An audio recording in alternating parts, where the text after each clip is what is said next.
ടർബോന്റെ വിശേഷങ്ങളുമായിട്ട് എന്നോടൊപ്പം ഇന്ന് ജോയിൻ ചെയ്യുന്നു രാജ്ബി ഷെട്ടി ആൻഡ് നമ്മുടെ സ്വന്തം മിഥുൻ ചേട്ടൻ, മിഥുൻ മാനുവൽ തോമസ്. നമസ്കാരം. അല്ല, നമ്മുടെ സ്വന്തം അങ്ങനെയാണ് മലയാളീസിനെ തോന്നുന്നത്.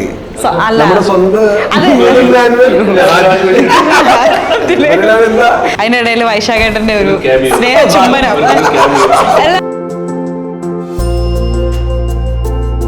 ഞങ്ങളെ മലയാളത്തിലെ ഏറ്റവും എടുത്തു പറയുന്ന ഒരു ടേം ആണ് സീൻ മാറ്റിക്കളയും. എന്താ രാജണ്ണ, ഇതിലൂടെ സീൻ മാറ്റിക്കളയാനാണോ വർക്ക് എനിക്ക് കൊടുത്തിട്ടുണ്ട്, തന്നിട്ടുണ്ട്, അതിനാ ചെയ്തിട്ടുള്ളൂ. അത്ര സീനൊന്നും മാറ്റിട്ടില്ല.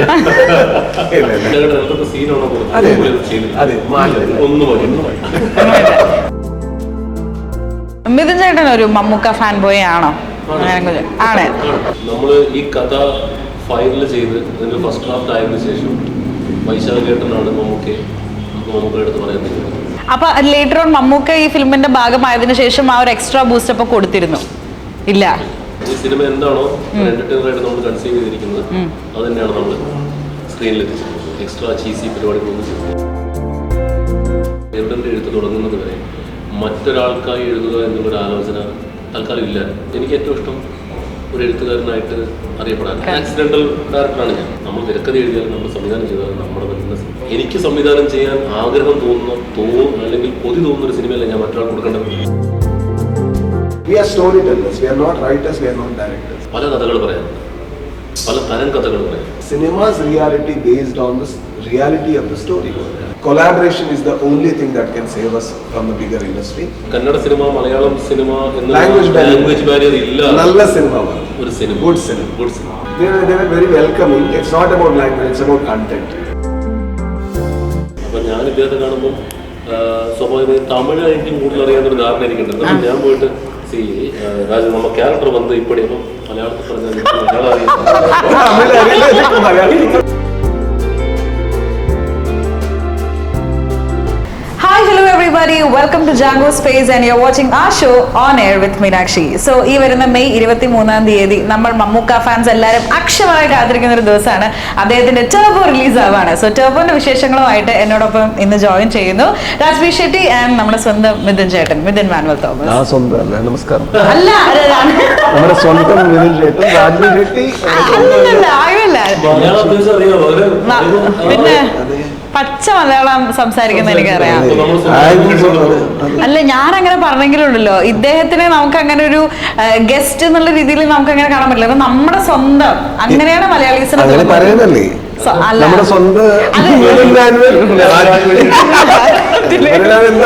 അല്ല, രാജണ്ണെ നമ്മുടെ തന്നെ സ്വന്തം. ഓക്കെ, അതിനിടയിൽ വൈശാഖേട്ടന്റെ ഒരു സ്നേഹ ചുംബനം. അല്ല വൈശാഖേട്ട, 2 വാക്ക് ടർബോനെ പറ്റി.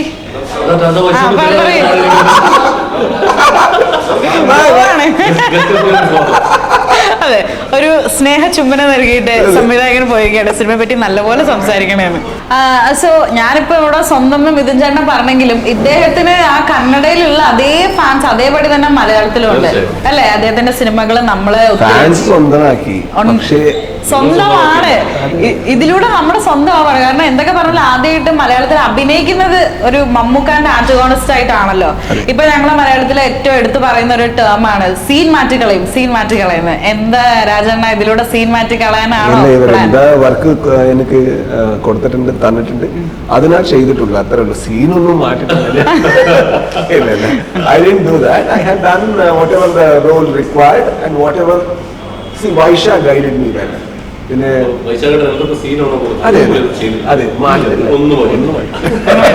അതേപോലെ നല്ല അടിപൊളിയായിട്ട് ചെയ്തു വെച്ചിട്ടുണ്ട് അല്ലേ?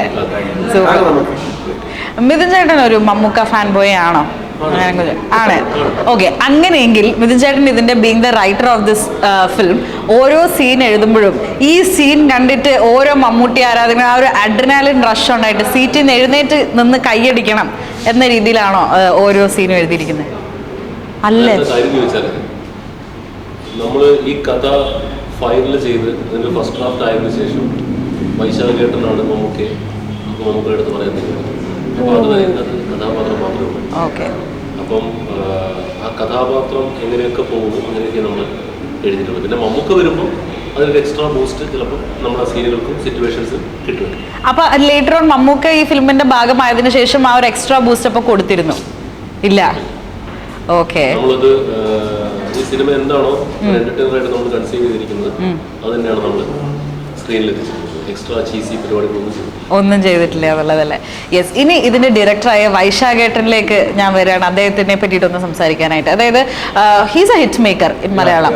ആദ്യമായിട്ട് നമ്മുടെ മലയാളത്തിലെ 100 കോടി ക്ലബ്ബ് പുലിമുരുകനിലൂടെ കൊണ്ടുവന്ന ഒരു ഡയറക്ടറാണ്. മമ്മൂക്കയോടൊപ്പം ഇത് 3ാമത്തെ കൊലാബറേഷൻ ആണ്. ഇതിനു മുമ്പുള്ള പോക്കിരി രാജയൊക്കെ വലിയ വലിയ ഹിറ്റാണ്. അപ്പം ആ ഒരു ലേബലായിരുന്നോ ചേട്ടന് ആദ്യമായിട്ട് മലയാളത്തിൽ അഭിനയിക്കാൻ ഇത് കമ്മിറ്റ് ചെയ്യാനായിട്ട് പേര്? Directed by Vaishakh. ആക്ച്വലി ക്യാരക്ടറായിരുന്നു. ഓക്കെ. ഈ ക്യാരക്ടർ വെട്രിവേഷൻ മുഖസുന്ദരം ഇതുവരെ ഞാൻ ചെയ്ത് I didn't do a character like Vetrivel. So എനിക്ക് അറിയില്ല എനിക്ക് ചെയ്യാൻ പറ്റുമോ, എനിക്കിത് പുൾ ഓഫ് ചെയ്യാൻ പറ്റുമോ, എനിക്ക് കുറച്ച് ഡൗട്ട് ഉണ്ടായിരുന്നു. പക്ഷേ ഈ ക്യാരക്ടർ ഒരു ചെയ്യണമെന്ന് ആഗ്രഹമുള്ള ക്യാരക്ടറാണ്. അത്ര ഒരു psychologically is very strong and is very convinced about his intentions, what he wants and everything.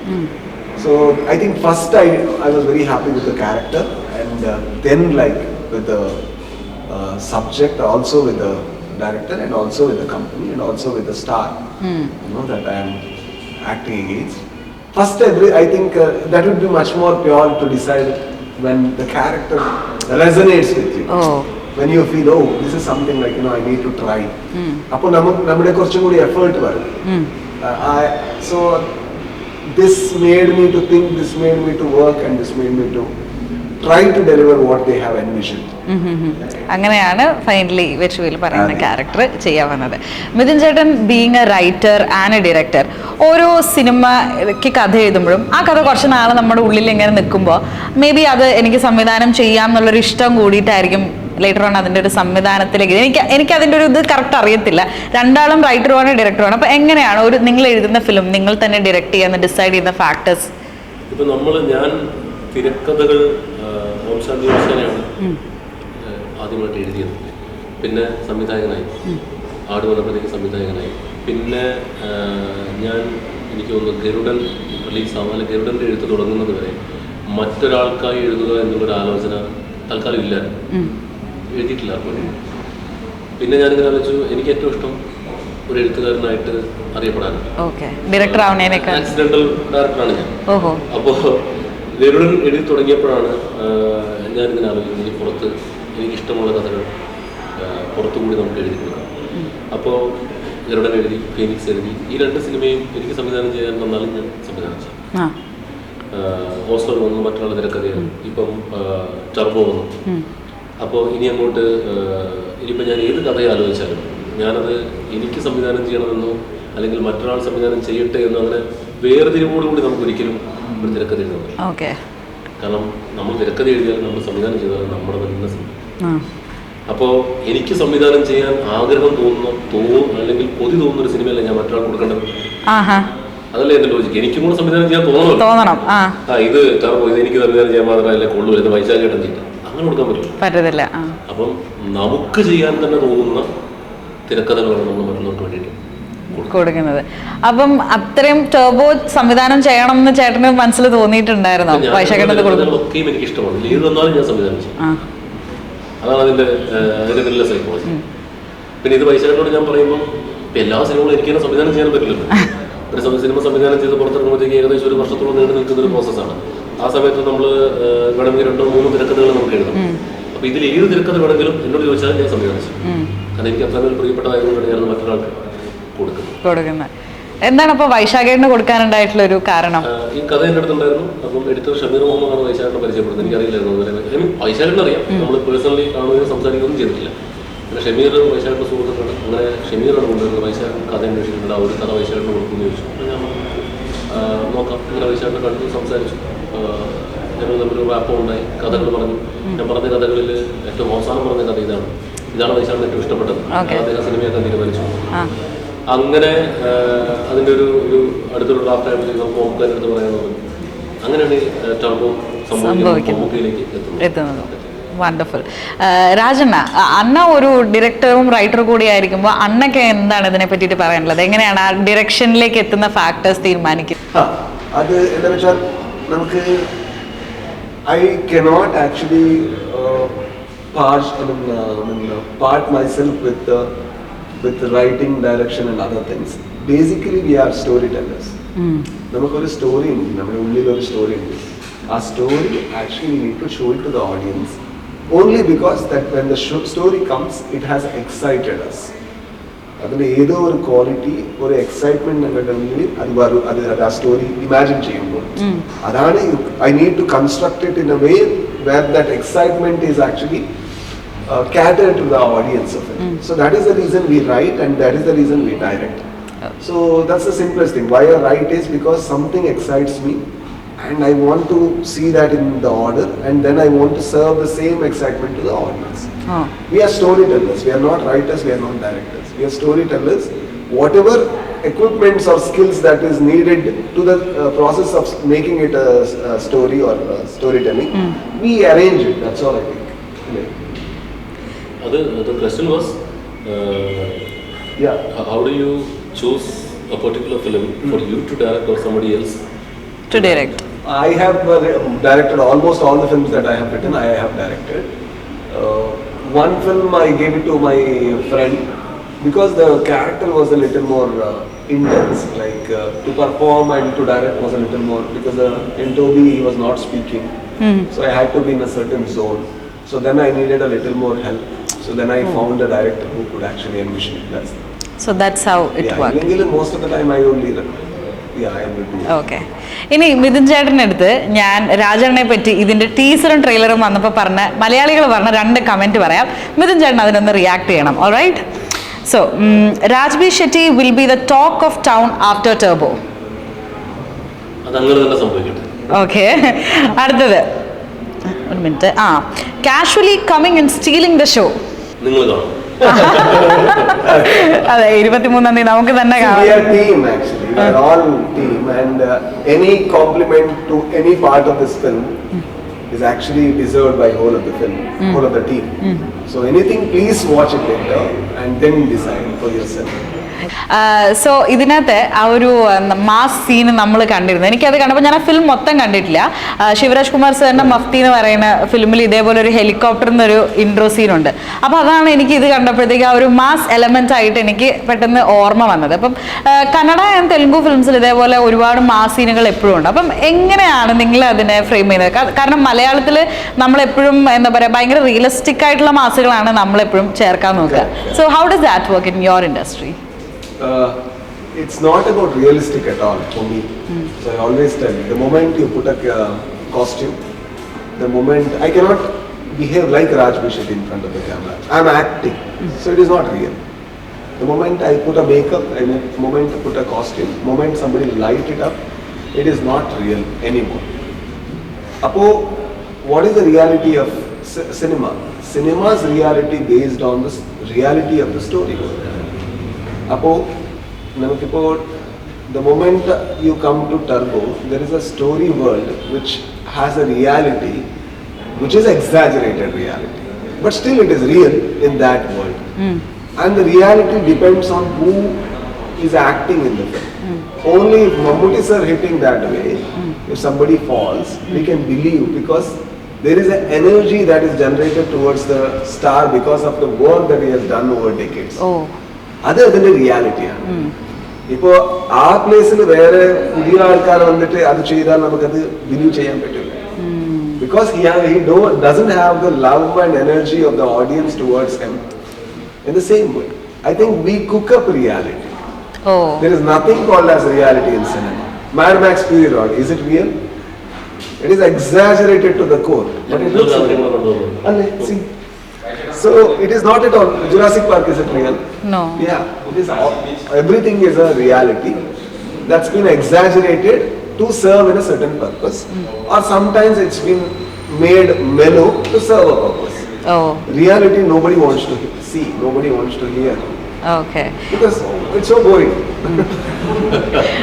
ഇനി Malayalam film industry Kannada film industry തമ്മിലുള്ള ഒരു സിമിലാരിറ്റി പറയുകയാണെങ്കിൽ ചെറിയ ബഡ്ജറ്റിലായാലും നല്ല കോണ്ടന്റ് ആണെങ്കിൽ വലിയ വിജയങ്ങളാവാറുണ്ട് ഇവിടെ രണ്ട് സ്ഥലത്തും. ഇനി ഈ രണ്ട് ഇൻഡസ്ട്രീനെയും അടുത്ത ഒരു ലെവലിലേക്ക് കൊണ്ടുപോകണമെന്നുണ്ടെങ്കിൽ ഇപ്പം സ്റ്റോറി ടെല്ലേഴ്സ് എന്ന രീതിയിൽ നിങ്ങൾക്ക് രണ്ടുപേർക്കും എന്താ തോന്നുന്നത്? Where should we improve? എൻ്റെ ഇതിൽ കൊളാബറേഷൻ, കോൺസ്റ്റന്റ് കൊളാബറേഷൻ വരും. ഇപ്പോൾ he is from Kannada industry, he is a writer and director, I am a actor and I am a writer as well. We collaborate and try to make the product better. So that will actually take a long way rather than competing with each other. For me, especially to a smaller industry like us, collaboration is the only thing that can save us from the bigger industry and make us a bigger industry. I think we'll need to collaborate with each other. ചേട്ടൻ എന്താ add ചെയ്യാനുള്ളത്? തീർച്ചയായും അതൊരു നല്ല വാക്കാണ് collaboration എന്ന് പറയുന്നത്. ഇപ്പം ഇദ്ദേഹം കന്നഡ സിനിമയിലെ പുതിയ മൂവികളിൽ പ്രിയപ്പെട്ട ആളാണ്. ഇദ്ദേഹം വരുന്നു ടർബോ പോലത്തെ സിനിമയിൽ അദ്ദേഹം ഒരു വേഷം ചെയ്യും. അപ്പോൾ ആ ഒരു കൊളാബറേഷൻ വഴി നമുക്ക് ഇദ്ദേഹത്തിൻ്റെ നാട്ടിൽ ഈ ടർബോ റിലീസാകുമ്പോൾ മലയാള സിനിമയിൽ ഇദ്ദേഹത്തിൻ്റെ നാട്ടിൽ കൊണ്ട് കുറച്ച് വേർഡ് ഓഡിയൻസ് ചെയ്തിരിക്കുകയാണ് എന്ന് വിചാരിച്ചു. ആ ഒരു ഗുണം നമുക്ക് കിട്ടിക്കഴിഞ്ഞാൽ കൊള്ളാം. മലയാളത്തിൽ നിന്നൊരു ഒരു എൻ്റർടൈനർ കന്നഡത്തിൽ സ്വീകരിക്കപ്പെടുന്നു. അതോടൊപ്പം തന്നെ രാജ്ബി ഷെട്ടി അടുത്ത കന്നഡ സിനിമ ചെയ്യുമ്പോൾ അതിന് കേരളത്തിൽ കുറച്ചധികം ഓഡിയൻസ് ഉണ്ടാകുന്നു. അപ്പോൾ അങ്ങനെ നമ്മൾ അങ്ങോട്ടും ഇങ്ങോട്ടും ഒക്കെ സഹകരിച്ച് ഇപ്പം ഒരു കന്നഡ സിനിമ മലയാളം സിനിമ എന്ന ലാംഗ്വേജ് ബാരിയർ ഇല്ല. നല്ല സിനിമ, ഒരു cinema, good cinema, good cinema. But I think പിന്നെ ഐ തിങ്ക് നമ്മൾ ആ ഒരു പ്രോസസ്സിലാണ് അല്ലേ, ആ ഒരു ഗ്രോത്ത് സ്റ്റേജിലാണ്. Kerala was very welcoming to most of the languages. അത് ഉറപ്പാണ്. നമ്മുടെ 1950s ഒക്കെ തൊട്ട് തന്നെ എനിക്ക് തോന്നുന്നത് ഇംഗ്ലീഷ് ഫിലിംസ് മാത്രം കളിക്കുന്ന തിയേറ്റേഴ്സ് ഉണ്ട്. Correct. They were very welcoming. It's not about language, it's about content. So I think that has been actually one of the sign for the growth. I mean, one of the reason why Malayalam industry had to create great content, because they were not competing anymore with the Malayalam cinemas. They were competing with other films which had bigger budgets. Yeah. So now you need to write well so that you don't have money to execute to the level of that, but you can write well, which they don't have. Maybe that is the reason constantly it made the industry better. Imagine like if you had stopped everything from coming, then the Malayalam cinemas would compete only with Malayalam cinemas. Then like the quality would stay the same, but it changed because of invasion of other languages. Yeah, true. Mithun ചേട്ടാ, ഇപ്പം turbo 23-ാം തീയതി release ആവാൻ പോകുമ്പോൾ ഇതിനകത്ത് written by Midhun Manuel Thomas എന്ന് പറയുന്നത് നമ്മൾ ഓരോ പ്രേക്ഷകനും സിനിമ ടിക്കറ്റ് എടുത്ത് തിയേറ്ററിൽ പോയി കാണാനായിട്ടുള്ള ഒരു ബ്രാൻഡ് നെയിം തന്നെയാണെന്ന് I would say, because you are a hit maker അല്ലേ? അപ്പം ഇത് ചേട്ടനൊരു ബെഞ്ച് മാർക്ക് സെറ്റ് ചെയ്ത് ഓരോ തവണ പ്രേക്ഷകൻ തിയേറ്ററിലേക്ക് വരുമ്പോൾ അവരുടെ എക്സ്പെക്ടേഷൻസിനെ മീറ്റ് ചെയ്യാനുള്ള ഒരു പ്രഷർ മേ ബി ചേട്ടൻ്റെ ഉള്ളിൽ തന്നെ ഉണ്ടോ? ഞാൻ അതിനെക്കുറിച്ച് ആക്ച്വലി സ്പീക്കിംഗ് ആലോചിച്ചു കഴിഞ്ഞാൽ പിന്നെ ചിലപ്പോൾ നമ്മൾ ആ പ്രഷറിലേക്ക് എടുത്ത് പാനിക്കായി നമ്മുടെ വർക്കിന് നമ്മൾ തന്നെ അനലൈസ് ചെയ്ത് ഇനി അതിൻ്റെ മേലേക്ക് എഴുതണമെന്ന് ഇൻറ്റൻഷനലി തീരുമാനിച്ച് അതൊന്നും എന്നെ കൊണ്ട് സാധ്യമാവുന്ന കാര്യങ്ങളാണ്. അപ്പം ഞാനിപ്പോൾ എന്താ ചെയ്യുന്നത് വെച്ചിട്ടുണ്ടെങ്കിൽ ഇദ്ദേഹം പറഞ്ഞതുപോലെ വി ആർ സ്റ്റോറി ടെല്ലേഴ്സ്. നമുക്ക് പല കഥകൾ പറയാനുണ്ട്, പല തരം കഥകൾ പറയാം. അപ്പോൾ ടർബോ ഇങ്ങനത്തെ ഒരു കഥയാണ് പറയുന്നത്. ഇത് വർക്കാവുകയാണെങ്കിൽ ഞാൻ അടുത്ത എഴുതാൻ പോകുന്ന സ്ക്രിപ്റ്റ് ഇതുമായിട്ടൊരു ബന്ധമില്ലാത്ത ഈ റോളുമായിട്ട് ഒരു ബന്ധമില്ലാത്തൊരു സ്ക്രിപ്റ്റാണ്. ഞാൻ സംവിധാനം ചെയ്യാൻ പോകുന്നത് ആടത്തിൽ അറിയാലോ, ഒരു സ്ലാപ്സ്റ്റിക് നോൺ സെൻസിക്കൽ ഹ്യൂമറിലേക്കാണ് പോകുന്നത്. അപ്പം ഫീനിക്സ് ഒരു വളരെ കൊച്ചു പടമായിരുന്നു. അപ്പോൾ ഇപ്പം ഞാൻ ആലോചിക്കുന്നത് ഇദ്ദേഹം പറഞ്ഞതുപോലെ പറയാൻ ഒരുപാട് കഥകളുണ്ട്. അത് പറയാം.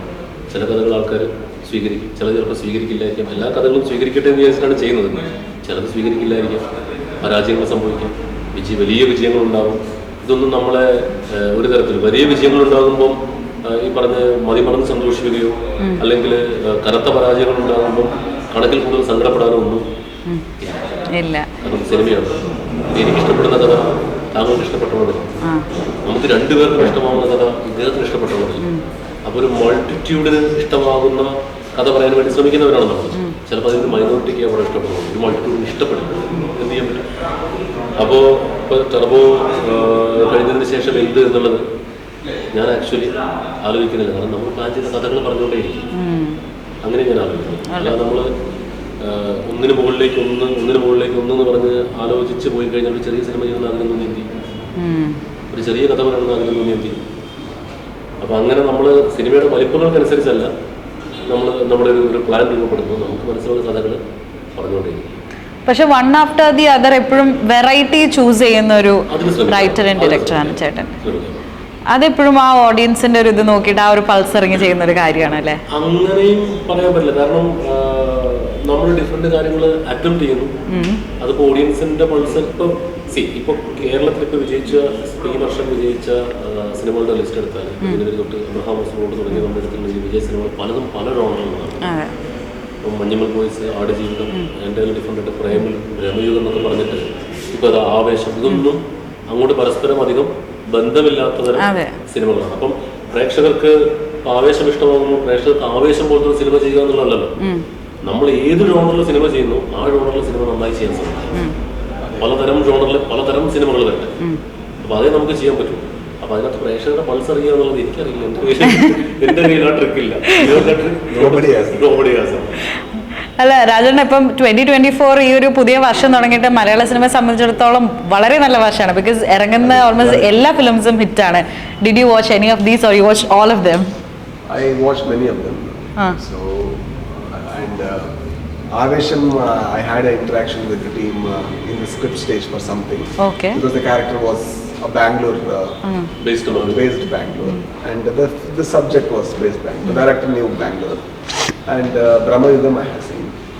See that's the thing I am telling about. Like it's not only one kind of films that are getting succeeded, and also അത് കേരളത്തിൽ മാത്രമല്ല, ഇടീ സൗത്ത് ഇന്ത്യയിൽ actually they are getting theatre screens. That's the biggest thing. If that happens, the industry like Malayalam can experiment a lot. Because they know that the cash is flowing if we are doing good, if we are doing well. And they are not and the films are not like any films which are regular. It is very new. Brahma Yugam is a very, very new kind of film. Premalu doesn't have any stars. And Avesham is something which Fahad Fasil has not done till now. Yeah. True. And Manjumal Boys was an industry hit because of the concept, because of the friendship, because of those things. But if you go and explain a Manjumal Boys script to somebody, they may not get convinced easily. But only with the execution, with that performance, with that music, the film elevates to a certain level, to a level where the whole India compliments to the movie. I think that's a great sign to all the industry, especially to Malayalam. Okay, വളരെ ഒരു beautiful conversation ആയിരുന്നു about films and about turbo. I really enjoyed. ഇപ്പം ഒരു വർഷത്തിന് ശേഷമാണ് ഞാൻ ചേട്ടനെ വീണ്ടും കാണുന്നത്. നമ്മൾ ചാർലിയുടെ സമയത്ത് ഞാൻ പ്രൊമോഷന് വേണ്ടിയിട്ട് ഇന്റർവ്യൂ ചെയ്തിട്ടുണ്ട്. So thank you so much. അന്ന് ഞാൻ ചോദിച്ചിട്ടുണ്ടായിരുന്നു മലയാളത്തിൽ സിനിമ ചെയ്യുന്നത്, അപ്പോൾ പറഞ്ഞു നല്ല സ്ക്രിപ്റ്റ് വന്നാൽ ചെയ്യുന്നത്. അങ്ങനെ നല്ല സ്ക്രിപ്റ്റ് വന്നു, അദ്ദേഹം ചെയ്തിരിക്കുകയാണ്. മെയ് 23 നമുക്ക് നേരിട്ട് കാണാം നമ്മുടെ സ്വന്തം മമ്മൂക്കയും ഇവരെല്ലാവരെയും സ്ക്രീനിൽ. So thank you so much. അല്ല, ഇന്റർവ്യൂ അതിൻ്റെ പേര് ഒരു കാര്യം ചോദിക്കട്ടെ, ഈ ആവേശത്തിന്റെ കാര്യം പറഞ്ഞപ്പോൾ നല്ല പച്ച മലയാളം പറയുന്നത് രാജേട്ടൻ എങ്ങനെ ഇത്ര സെറ്റപ്പ് ആയത്? ലൈക്ക് ഇങ്ങനെ മലയാളം പറയുന്നത് അത് എൻ്റെ ടെക്നീഷ്യന്മാർ, എൻ്റെ മ്യൂസിക് ഡയറക്ടർ എല്ലാം ഇവിടുത്തെ ആൾക്കാർ. അപ്പോൾ അവർ എനിക്കും ലാംഗ്വേജ് നല്ല ഇഷ്ടപ്പെടും. ഏത് ലാംഗ്വേജ് ആയെങ്കിൽ എനിക്ക് ആ കൾച്ചർ ലാംഗ്വേജ് ഇഷ്ടപ്പെടും. അങ്ങനെ കുറച്ചും കൂടി പഠിച്ചു. ഓക്കെ, ഞാൻ നമ്മുടെ ക്യാരക്ടർ തമിഴ് സിനിമയിൽ അപ്പൊ ഞാൻ ഇദ്ദേഹത്തെ കാണുമ്പോൾ സ്വാഭാവികമായി തമിഴ് ആയിരിക്കും കൂടുതൽ അറിയാവുന്നൊരു ധാരണ എനിക്കുണ്ട്. ഞാൻ പോയിട്ട് രാജു നമ്മ ക്യാരക്ടർ വന്ന് ഇപ്പടി അപ്പം മലയാളത്തിൽ പറഞ്ഞാൽ